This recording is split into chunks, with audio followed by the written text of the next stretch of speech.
Praise the lord. మీ అందరికీ 94 సంవత్సరముల వయసులో ఒక వ్యక్తి బాప్తిస్మం తీసుకోవటం అనేది చాలా హృదయాన్ని తాకే విషయం. ఇది యేసుక్రీస్తు ప్రేమకు, కృపకు గొప్ప సాక్ష్యం. దేవుని ప్రేమకు వయసుతో సంబంధం లేదని చూపించే సజీవ సాక్ష్యం. యేసుక్రీస్తు ప్రతి మనిషిని వారి జీవితం చివరి దశలో ఉన్నా కూడా అదే ప్రేమతో పిలుస్తారు. యేసుక్రీస్తు ప్రేమ ఎవరినీ తిరస్కరించదు. చివరి శ్వాస వరకు కూడా రక్షణకు మార్గం తెరిచే ఉంచుతాడు.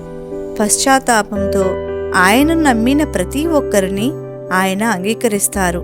యేసు ప్రేమకు ఎప్పుడూ ఆలస్యం లేదు. జీవితం ఎంతకాలం గడిచినా ఆయన కృప అందరికీ అందుబాటులోనే ఉంటుంది.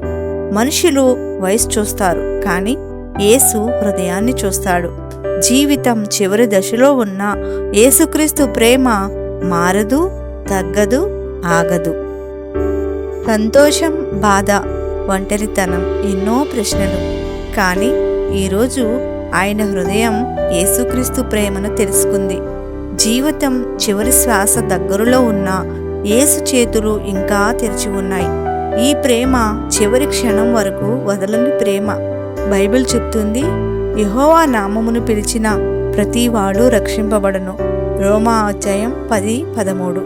ఇక్కడ ప్రతివాడు అని ఉంది. అంటే పిల్లవాడు, యువకుడు, వృద్ధుడు, 94 సంవత్సరముల వృద్ధుడు కూడా ఇందులోనే ఉన్నాడు. బైబిల్ అంటుంది, క్రీస్తునందున్నవాడు నూతన సృష్టి. 2 కొరింథీ పత్రిక 5వ అధ్యాయం 17వ వచనం. వయసు ఎంతైనా హృదయం మారితే దేవుడు క్రొత్త ప్రారంభం ఇస్తాడు. చివరి దశలో వచ్చిన విశ్వాసం దేవునికి విలువైనది.